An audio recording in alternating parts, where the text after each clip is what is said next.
নমস্কার। আমি এই মুহূর্তে আপনার সামনে দাঁড়িয়ে আছি, হাতে পঞ্জিকা, চোখে আগুন আর গলায় এমন এক সুর যা শুনলে আপনার বুকের ভেতরটা কেঁপে উঠবে। আমি কোনো সাধারণ জ্যোতিষী নই আজ। আমি সেই বার্তাবাহক যাকে গ্রহেরা ডেকে পাঠিয়েছে আপনার কাছে, আপনাকে সতর্ক করতে, আপনার চোখ খুলে দিতে, আপনার ঘুম ভাঙাতে। কারণ আগামীকাল 22শে জুলাই 2026 বুধবার, এই দিনটি আপনার জীবনের সবচেয়ে ভয়ঙ্কর দিনগুলোর একটি হতে চলেছে। বিশেষ করে যাদের রাশি সিংহ, তাদের জন্য এই দিনটি মৃত্যুঞ্জয়ী সংগ্রামের দিন, নয়তো চিরকালের জন্য ধ্বংসের দিন। আমি কথা বলছি, কিন্তু আমার হাত কাঁপছে। কেন জানেন? কারণ আমি যখন আগামীকালের গ্রহের অবস্থান দেখি, আমার মাথার চুল দাঁড়িয়ে যায়। কেতু বসে আছে সরাসরি সিংহ রাশিতে, আপনার রাশিতে। আর সূর্য, যিনি আপনার রাশিপতি, তিনিও সেখানে উপস্থিত। কিন্তু কেতু সূর্যকে গ্রাস করছে। কেতু হল ছায়াগ্রহ, মাথাবিহীন ধূমকেতুর মতো এক শক্তি যা বিদ্ধ করে, ছিন্ন করে, ধ্বংস করে। যখন কেতু কোনো রাশিতে বসে, সে সেই রাশির সবকিছু উল্টে দেয়। আর যখন কেতু নিজের রাশি অর্থাৎ সিংহে বসে, তখন তার শক্তি শতগুণ বেড়ে যায়। কারণ সিংহ হল কেতুর নিজের বাড়ি। নিজের বাড়িতে বসে শত্রু যদি তোমার ঘরে ঢোকে, তাহলে কি হয়? সে তোমার ঘরের সব জিনিস ভেঙে চুরমার করে দেয়। সেটাই হতে চলেছে আগামীকাল। তোমার ঘরের দেওয়ালে ফাটল পড়বে, তোমার সম্পর্ক ভেঙে যাবে, তোমার আর্থিক ভিত্তি নড়ে যাবে। আর তুমি বসে বসে দেখবে, কিছু করতে পারবে না। কারণ কেতু তোমার হাত পা বেঁধে দিয়েছে। সে তোমার বুদ্ধি কেড়ে নিয়েছে, তোমার শক্তি শুষে নিয়েছে। তুমি যেন এক পঙ্গু সিংহ, যার দাঁত নেই, নখ নেই, কিন্তু রাজা হওয়ার অহংকার আছে। সেই অহংকারই তোমাকে ধ্বংস করবে। শনি বসে আছে মিনে, যা তোমার দ্বাদশ ভাব। দ্বাদশ ভাব হল ক্ষয়ের ভাব, লোকসানের ভাব, প্রবাসের ভাব, হাসপাতালের ভাব, কারাগারের ভাব, এমনকি মৃত্যুর ভাবও। শনি যখন দ্বাদশ ভাবে বসে, তিনি ধীরে ধীরে তোমার জীবনের সব সুখ সম্পদ চুষে নেন। তিনি তোমার টাকা পয়সা উবে যেতে দেন, তোমার চাকরি বা ব্যবসা থেকে লাভ কমিয়ে দেন, তোমার স্বাস্থ্যে নানা সমস্যা তৈরি করেন। কিন্তু এখানে শনি আরও ভয়ঙ্কর, কারণ তিনি বৃহস্পতির দিকে তাকিয়ে আছেন। আর বৃহস্পতি বসে আছেন কর্কটে, যা তোমার দশম ভাব, মানে কর্ম, মানে সম্মান, মানে সামাজিক মর্যাদা। বৃহস্পতি যখন শনির দৃষ্টিতে পড়ে, তখন উপার্জন তো কম হয়ই, সেই সঙ্গে সম্মানও হরণ হয়। মানুষ তোমার দিকে আঙুল তুলবে, তোমার কাজে দোষ খুঁজে বের করবে। তোমার বস তোমাকে অপদস্থ করবে, তোমার সহকর্মীরা তোমাকে নিয়ে মজা করবে, তোমার ক্লায়েন্ট তোমাকে বিশ্বাস করবে না। শনি তোমার নামের আগে বেকার বা অযোগ্য ট্যাগ লাগিয়ে দেবে। আর তুমি সারা জীবন সেই ট্যাগ নিয়ে ঘুরবে, যদি না এই সময় সাবধান হও। আর রাহু, রাহু বসে আছে কুম্ভে, তোমার সপ্তম ভাব। সপ্তম ভাব হল সম্পর্কের ভাব, বিবাহের ভাব, ব্যবসায়িক অংশীদারিত্বের ভাব, আরও গুরুত্বপূর্ণ, শত্রুর ভাব। রাহু যখন সপ্তমে বসে, তখন সে তোমার সম্পর্কগুলোকে দূষিত করে। সে তোমার জীবনসঙ্গীর মনকে অস্থির করে, তোমার ব্যবসায়িক পার্টনারকে লোভী করে, আর তোমার গোপন শত্রুদের মুখোশ খুলে দেয়। রাহু হল ছলনার গ্রহ। সে তোমাকে বোকা বানায়, তোমার চোখে ধুলো দেয়। তুমি ভাববে তোমার বন্ধুই তোমার সবচেয়ে ভালো, কিন্তু সেই তোমার সবচেয়ে বড় শত্রু। আর আগামীকাল রাহু তোমার সেই বন্ধুর মুখে আগুনের ফোয়ারা জ্বালিয়ে দেবে। সে তোমার বিরুদ্ধে কথা বলবে, তোমার বিরুদ্ধে মিথ্যা ছড়াবে, তোমার সম্মান নষ্ট করবে।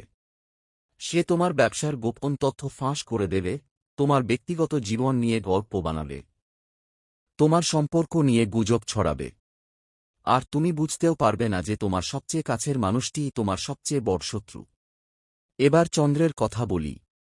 চন্দ্র আগামীকাল স্বাতী নক্ষত্র থেকে বিশাখা নক্ষত্রে প্রবেশ করবেন।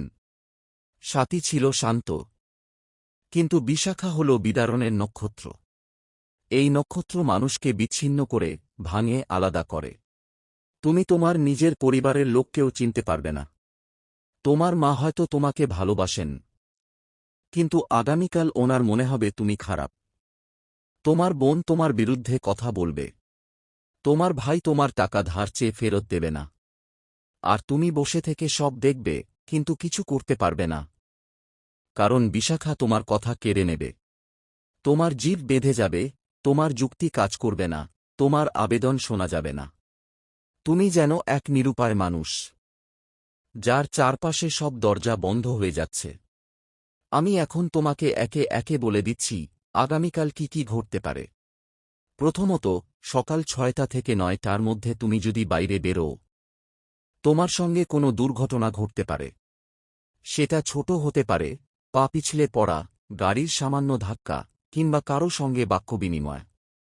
কিন্তু সেই ছোট ঘটনাই বড় আকার নিতে পারে। হয়তো তুমি রাস্তায় পড়ে যাবে, আর কেউ তোমাকে সাহায্য করবে না। হয়তো গাড়ি থেকে পড়ে গিয়ে তোমার পা ভেঙে যাবে। হয়তো কারো সঙ্গে ঝগড়া করে পুলিশে যেতে হবে। এই সবই সম্ভব, কারণ কেতু তোমার যাত্রাপথে বাধা তৈরি করবে। দ্বিতীয়ত, সকাল 11টার দিকে তুমি যদি অফিস বা ব্যবসায় কোনো ইমেইল বা চিঠি পাঠাও, সেটা ভুল ঠিকানায় যেতে পারে। অথবা সেটা পরে তোমার বস রেগে যেতে পারে। তোমার বস ভাববে তুমি অহংকারী, তুমি অযোগ্য, তুমি অকাজের, আর তোমার চাকরি ঝুঁকিতে পড়বে। তৃতীয়ত, দুপুর 12:45 থেকে 2:15 পর্যন্ত রাহুকাল। এই সময় তুমি কোনো গুরুত্বপূর্ণ কাজ করবে না। কোনো ডকুমেন্টে সই করবে না। কোনো টাকা লেনদেন করবে না। কোনো নতুন প্রজেক্ট শুরু করবে না। এই সময় তুমি যদি কিছু করো, সেটা তোমার জন্য বিপদ ডেকে আনবে। রাহুকালে কি হয় জানো? রাহু মাথা ঘুরিয়ে দেয়, বুদ্ধি লোপ পায়। তুমি নিজের ক্ষতি বুঝতে পারবে না, কিন্তু করবে নিজের খারাপের কাজ। তুমি ভাববে সঠিক সিদ্ধান্ত নিচ্ছ, কিন্তু আসলে নিজের পা নিজেই কাটবে। চতুর্থত, বিকেল 4টার পর তোমার ফোনে এমন একটি কল আসবে যা শুনে তোমার হৃদয় পাতালে নেমে যাবে। হয়তো কারো অসুস্থতার খবর, হয়তো চাকরি চলে যাওয়ার খবর, হয়তো প্রেমিক প্রেমিকার ব্রেকআপের খবর। কিন্তু সেই খবর ফাঁস হবে শত্রুর মাধ্যমে। তোমার শত্রু তোমাকে দুর্বল করতে এই খবর ছড়াবে। পঞ্চমত, রাত 8টার পর তোমার বাড়িতে অশান্তি শুরু হবে। তোমার স্ত্রী বা স্বামীর সঙ্গে ঝগড়া, সন্তানের সঙ্গে মনোমালিন্য, অথবা বাবা মায়ের সঙ্গে তর্ক।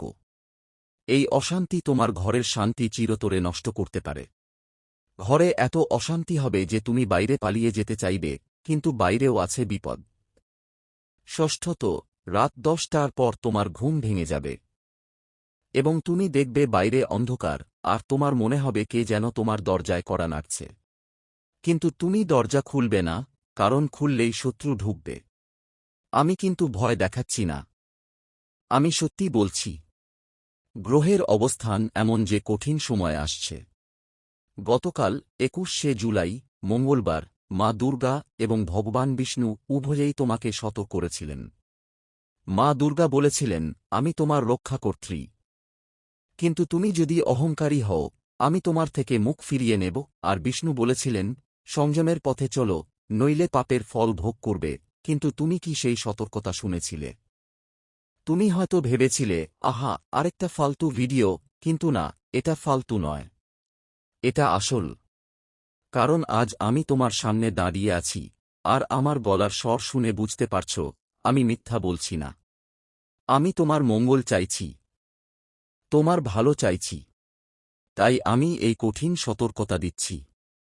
আমি আরও গভীরে যাই। তোমার যদি কোনো ব্যবসা থাকে, তবে আগামীকাল তোমার ব্যবসায়িক পার্টনার বা একজন বড় কাস্টমার তোমার সঙ্গে বিশ্বাসঘাতকতা করতে পারে।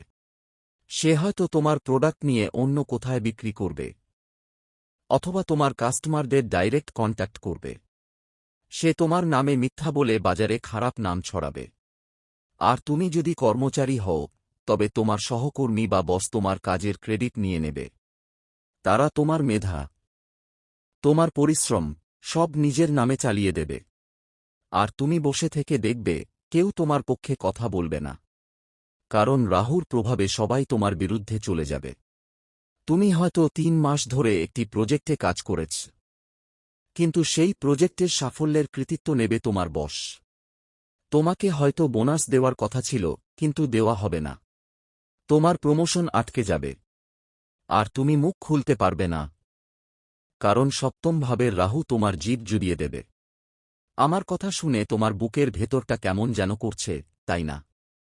ভালো, এটাই স্বাভাবিক। কারণ তুমি এখন বুঝতে পারছ যে বিপদ এড়ানোর সময় নেই, কিন্তু লড়াই করার সময় আছে। আর সেই লড়াইয়ের অস্ত্র হল হনুমানজির নাম। হ্যাঁ, বুধবারের অধিপতি গণেশ, কিন্তু আগামীকাল হনুমানজি তোমার প্রধান রক্ষাকর্তা। হনুমানজি হচ্ছেন ভক্তের দাস, কিন্তু অহংকারীর শত্রু। তুমি যদি অহংকার ছেড়ে তাঁর কাছে মাথা নত করো, তিনি তোমাকে রক্ষা করবেন। কিন্তু যদি তুমি এখনও ভাবো, আমি পারি, আমি বড়, তাহলে হনুমানজি তোমার অহংকার ভেঙে দেবেন। হনুমানজি একাই লক্ষ্মণকে মৃত্যুর হাত থেকে বাঁচিয়েছেন। তিনি সঞ্জীবনী এনে দিয়েছেন। তিনি রাবণের লঙ্কা পুড়িয়ে দিয়েছেন। তিনি একাই সাগর লঙ্ঘন করেছেন। এখন সেই হনুমানজি তোমার পাশে দাঁড়াবেন যদি তুমি ডাকো।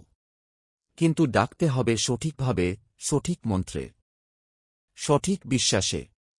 এখন আমি তোমাকে একে একে বলছি কি করতে হবে। আজ রাতে ঘুমোনোর আগে ঠান্ডা জলে মুখ ধুজে, হাত জোট করে, পশ্চিম দিকে মাথা করে বসে পড়ো। পশ্চিম দিক হল শনির দিক। কিন্তু শনি তোমার দ্বাদশে বসে আছে, তাই তাকে সম্মান জানাতে হবে। 3 বার ওহন হনুমতে নমঃ জপ করো।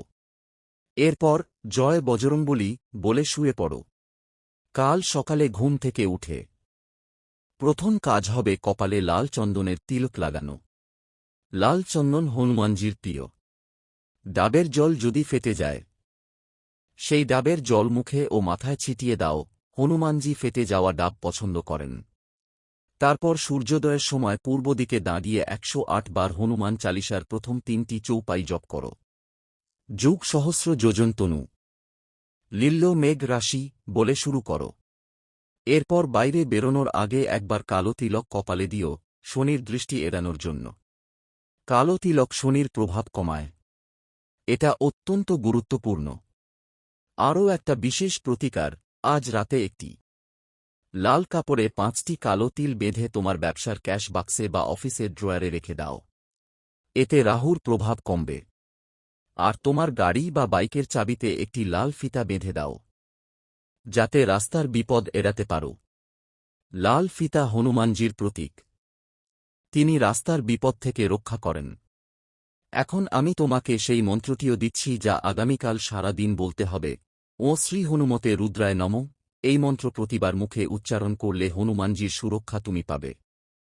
কিন্তু মনে রাখো, মন্ত্র পড়লেই হবে না, পড়ার সময় বিশ্বাস রাখতে হবে। আর বিশ্বাসের সঙ্গে সঙ্গে কমেন্টে লিখতে হবে জয় বজরংবলী এবং জয় মা দুর্গা। যারা এই কমেন্ট করবে তাদের জন্য আমি বিশেষ প্রার্থনা জানাব। কারণ কমেন্ট লেখা মানে তোমার বিশ্বাসকে প্রকাশ করা, আর সেই প্রকাশিত বিশ্বাস হনুমানজির কাছে পৌঁছায়। যারা কমেন্ট করবে না, তারা হয়তো এই সুযোগ হাতছাড়া করবে। এখন গতকাল মঙ্গলবারের সতর্কতার কথা বলি। মা দুর্গা বলেছিলেন, আমার সিংহবাহিনী তোমার পাশে থাকবে, কিন্তু তুমি যদি নোংরা কাজ করো, আমি তোমাকে ছেড়ে যাব। আর বিষ্ণু বলেছিলেন, ধর্মের পথে চলো, তবে তোমার বুদ্ধি ধারালো হবে। কিন্তু অনেকেই সেই কথা আমলে নেয়নি। কেউ হেসেছিল, কেউ সাবস্ক্রাইব করেনি, কেউ লাইক দেয়নি। তাদের জন্য আগামীকাল আরও কঠিন। কারণ যে সতর্কতা এড়িয়ে যায়, সে বিপদকে ডেকে আনে। আর বিপদ তখন দ্বিগুণ শক্তিতে আসে। মা দুর্গার সিংহবাহিনী তোমার পাশে থাকবে যদি তুমি মায়ের নাম নাও। কিন্তু তুমি যদি নাম না নাও, সিংহবাহিনী তোমার বিরুদ্ধে চলে যাবে। আর বিষ্ণুর চক্র তোমাকে রক্ষা করবে না যদি তুমি অধর্মের পথে চলো। আমি এখন আরও কিছু ভবিষ্যদ্বাণী করছি। আগামীকাল বিকেল 5টার পর তোমার মন অত্যন্ত অস্থির হয়ে যাবে। এমন মনে হবে পৃথিবী থমকে দাঁড়িয়েছে। এই সময় বাড়ির ভেতরে বসে ধ্যান করো। কোনো সিদ্ধান্ত নিও না। কাউকে চিঠি লিখো না, কারো সঙ্গে ফোনে কথা বলো না। কারণ এই সময় রাহুকেতুর যুদ্ধ চলছে, আর তুমি যদি বাইরে থাকো, তবে সেই যুদ্ধের ছোবল তোমার গায়ে লাগবে। আমি বলছি, বাড়িতে বসে হনুমান চালিসা পাঠ করো, গঙ্গাজল ছিটিয়ে দাও চারপাশে, ধূপ জ্বালিয়ে দেবতার সামনে বসো। এটাই তোমার জন্য সবচেয়ে ভালো। গঙ্গাজল শুদ্ধ করে, ধূপ অশুভ শক্তি দূর করে। আর হনুমান চালিসা পাঠ করলে হনুমানজির সান্নিধ্য পাওয়া যায়। আমার কথা শুনে তোমার মনে হচ্ছে, এত বড় বিপদ আমি কিভাবে সামলাব? আমি তোমাকে বলছি, সামলাতে পারবে, কারণ তুমি সিংহ, তুমি রাজা। কিন্তু রাজা হওয়ার অর্থ হল বোকা হওয়া নয়। রাজা সাবধান থাকেন, রাজা আগে থেকে পরিকল্পনা করেন। আর রাজা যখন শত্রুর মুখোমুখি হন, তখন তার অস্ত্র থাকে। তোমার অস্ত্র হচ্ছে প্রার্থনা, বিশ্বাস আর হনুমানজির নাম। এই তিনটি অস্ত্র যদি তুমি এখন থেকেই ব্যবহার করতে শুরু করো, তাহলে শত্রুর সব বাণ ব্যর্থ হবে। প্রার্থনা তোমার মনকে শক্ত করবে, বিশ্বাস তোমার আত্মাকে অটুট রাখবে, আর হনুমানজির নাম তোমার চারপাশে সুরক্ষা বলয় তৈরি করবে। এই বলয় ভেদ করে কোনো শক্তি তোমার কাছে আসতে পারবে না। আমি আরও একটা কথা বলছি, যাদের সিংহ রাশি নয়, তারাও কিন্তু এই ভিডিও দেখে উপকৃত হবেন, কারণ গ্রহের প্রভাব সবার ওপর পড়ে। কিন্তু যারা সিংহ রাশি, তাদের জন্য বিশেষভাবে এই সতর্কতা। তাই তোমরা যারা সিংহ, তোমরা আজ রাতেই প্রস্তুতি শুরু করো। কাল সকালে উঠে দেখবে, যারা প্রস্তুত ছিল তারা হাসবে, আর যারা ছিল না তারা কাঁদবে। প্রস্তুতি মানে মন্ত্র জপ, তিলক দেওয়া, ডাবের জল ছিটানো, ধূপ জ্বালানো, কমেন্টে লেখা, ভিডিও শেয়ার করা, আর সবচেয়ে গুরুত্বপূর্ণ, অহংকার ত্যাগ করা। এখন আমি শেষবারের মতো তোমাদের বলছি, আগামীকাল ভোরবেলা চোখ খুলেই হাত জোট করে বসবে। তারপর হনুমান চালিসা পাঠ করবে। যদি সময় না থাকে, অন্তত জয় বজরংবলী 108 বার জপ করবে। আর প্রতিটি জপের সঙ্গে কমেন্টে লিখবে, জয় হনুমান, যাতে হনুমানজি তোমার দিকে তাকান। আমি নিশ্চিত, যারা এই কাজ করবে, তারা সুরক্ষিত থাকবে। আর যারা করবে না, তাদের জন্য আমি কিছু বলতে চাই না, কারণ আমার কথা শুনলে ভয় পাবে। ভয় পাবে ঠিক, কিন্তু ভয় পেয়ে যদি প্রতিকার না করো, তবে সেই ভয় তোমাকে গ্রাস করবে। তাই ভয়কে জয় করো, আর হনুমানজির নামে আত্মবিশ্বাসী হও। আমি চাইছি তুমি বাঁচো, তুমি সুখী হও, তোমার ঘরে শান্তি থাকুক। তাই আমি সব করছি, আমি গ্রহের অবস্থান খতিয়ে দেখছি, আমি পঞ্জিকা মন্থন করছি, আমি দেবতাদের ডাক দিচ্ছি। কিন্তু সব শেষ পর্যন্ত তোমার বিশ্বাসের ওপর নির্ভর করে। বিশ্বাস থাকলে পাহাড় সরে যায়, আর বিশ্বাস না থাকলে ফুলও শুকিয়ে যায়। তোমার বিশ্বাসই তোমার ঢাল, তোমার বিশ্বাসই তোমার তলোয়ার। তাই বিশ্বাসকে শক্ত করো, প্রার্থনায় মন দাও, আর হনুমানজির নাম নিতে ভুলো না। আমি আরও গভীরে যাই, আগামীকাল যদি তুমি কারো সঙ্গে বাজি ধরো, সেই বাজিতে হারবে। যদি তুমি নতুন কোনো পণ্যে বিনিয়োগ করো, সে পণ্য ব্যর্থ হবে। যদি তুমি কাউকে টাকা ধার দাও, সে টাকা ফেরত পাবে না। যদি তুমি নিজে টাকা ধার নেওয়ার চেষ্টা করো, তা পাবে না। এই সবই রাহু শনির প্রভাব। তাই আমি বলছি, আগামীকাল কোনো লেনদেন করবে না, কোনো চুক্তি করবে না, কোনো প্রতিশ্রুতি দেবে না। শুধু নিজের সঙ্গে নিজে থাকো। নিজের ঘরে বসে প্রার্থনা করো, ধ্যান করো। নিজের ভেতরের শক্তিকে জাগাও। নিজের ভেতর যে সিংহ আছে, তাকে জাগাও। সেই সিংহই তোমার সবচেয়ে বড় অস্ত্র। আর সেই সিংহকে জাগানোর জন্য হনুমানজির নাম আবশ্যক। আর সবশেষে, এই ভিডিওটি তুমি তোমার 5 বন্ধুকে শেয়ার করো। তাদেরও বাঁচাও, কারণ তারা সিংহ না হলে অন্য রাশির হলেও এই বিপদের ছায়া সবার ওপর। যারা শেয়ার করবে, তাদের জন্য হনুমানজি বিশেষ কৃপা বর্ষণ করবেন। আর যারা শেয়ার করবে না, তারা হয়তো পরে আফসোস করবে। শেয়ার করো, লাইক করো, কমেন্ট করো, সাবস্ক্রাইব করো, এই সবই তোমার সুরক্ষার পথ। কেননা যখন তুমি এই কাজগুলো করো, তখন তুমি নিজেকে দেবতার কাছে সমর্পণ করো। আর সমর্পণ করলেই সুরক্ষা পাওয়া যায়। জয় হনুমান, জয় মা দুর্গা, জয় বিষ্ণু। এই কথাগুলো বারবার বলো, আর দেখো, আগামীকাল কেটে যাবে, তুমি বেঁচে থাকবে, আর শত্রুরা পিছু হটবে। আমার আশীর্বাদ তোমার সঙ্গে আছে। তবে মনে রেখো, আশীর্বাদ পেতে হলে কর্ম করতে হয়। তাই এখনই শুরু করো। কমেন্টে লিখো জয় বজরঙ্গলী এবং তোমার সিংহ রাশির নাম লিখো। আমি চাইছি তোমার নাম দেখি, তোমার জন্য প্রার্থনা করি। নাম লেখা মানে তুমি নিজেকে চিহ্নিত করছ, নিজেকে দেবতার কাছে পেশ করছ। আর এই পেশ করাই তোমার প্রথম পদক্ষেপ সুরক্ষার পথে। এখন আমি শেষ করছি, কিন্তু গ্রহের খেলা এখনও শেষ হয়নি। পুরো রাত জেগে থাকবে গ্রহের যুদ্ধ, আর সকালবেলা তোমার দরজায় কড়া নাড়বে নিয়তি। তুমি কি প্রস্তুত? যদি প্রস্তুত হও, হাসো। আর যদি না হও, এখনই প্রস্তুত হও। কারণ সময় কম, কিন্তু সুযোগ এখনও আছে। আমি তোমার পাশে আছি, হনুমানজি তোমার পাশে আছেন, মা দুর্গা তোমার পাশে আছেন, বিষ্ণু তোমার পাশে আছেন। কিন্তু তাঁদের ডাকতে হবে। ডাকো আর দেখো কি অলৌকিক ঘটনা ঘটে। জয় হনুমান, জয় মা দুর্গা, জয় বিষ্ণু। সবাই মিলে বলো, জয় হনুমান, জয় মা দুর্গা, জয় বিষ্ণু। আর এই জয়ধ্বনি তোমার আগামীকালের যুদ্ধের সূচনা করবে। যুদ্ধ কঠিন, কিন্তু জয় নিশ্চিত, যদি তুমি প্রস্তুত হও। আমি জানি তুমি প্রস্তুত। কারণ তুমি সিংহ, তুমি রাজা। আর রাজা কখনো হারেন না, রাজা যুদ্ধ করে জয়ী হন। তোমার জয় হোক। আমার আশীর্বাদ তোমার সাথে থাকুক। জয় হনুমান।